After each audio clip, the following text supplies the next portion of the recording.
So we finally got all the roof panels out, minus this last one up here, and we're just waiting on that one for a little bit longer because we're gonna have to do a little bit more to take it down. But luckily that one only has screws, so it'll be easier to come down.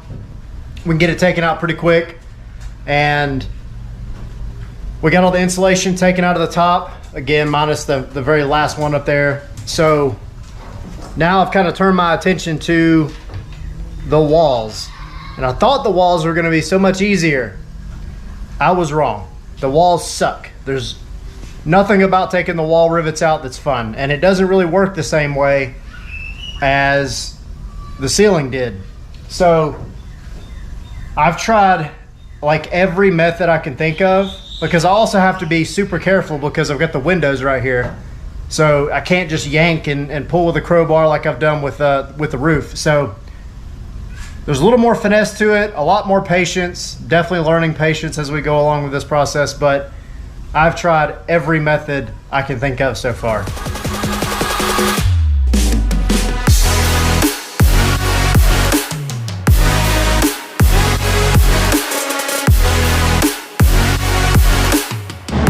So for those of you that have rivets in your bus, one of the best things that you can do is to go out to Harbor Freight or wherever you want to buy one.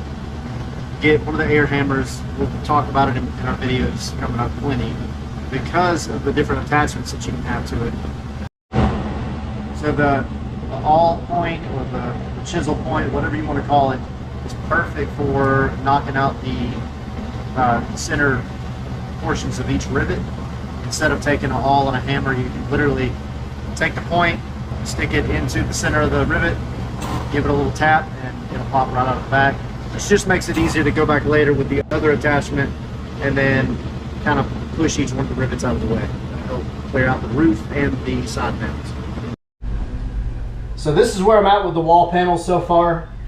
As you can see, I've been able to rip out one huge panel. I'm working on the second panel now, taking the rivets out. Once you get the rivets out, it's super easy. You just pull the whole thing off.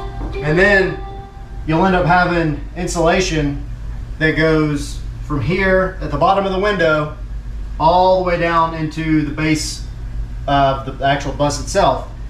So after reading and doing a lot of research, we found out that this bottom channel here is actually structural to the bus, so it's not recommended to take it out.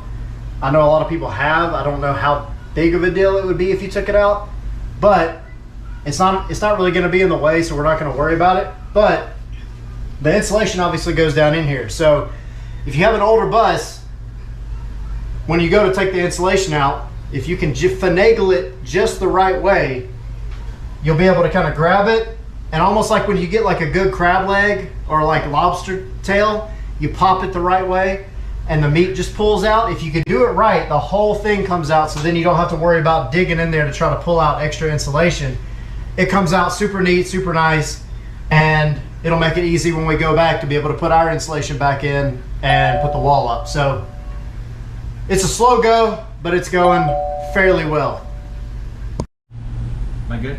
Okay, good. This is what, day 130 of my imprisonment on the internment camp.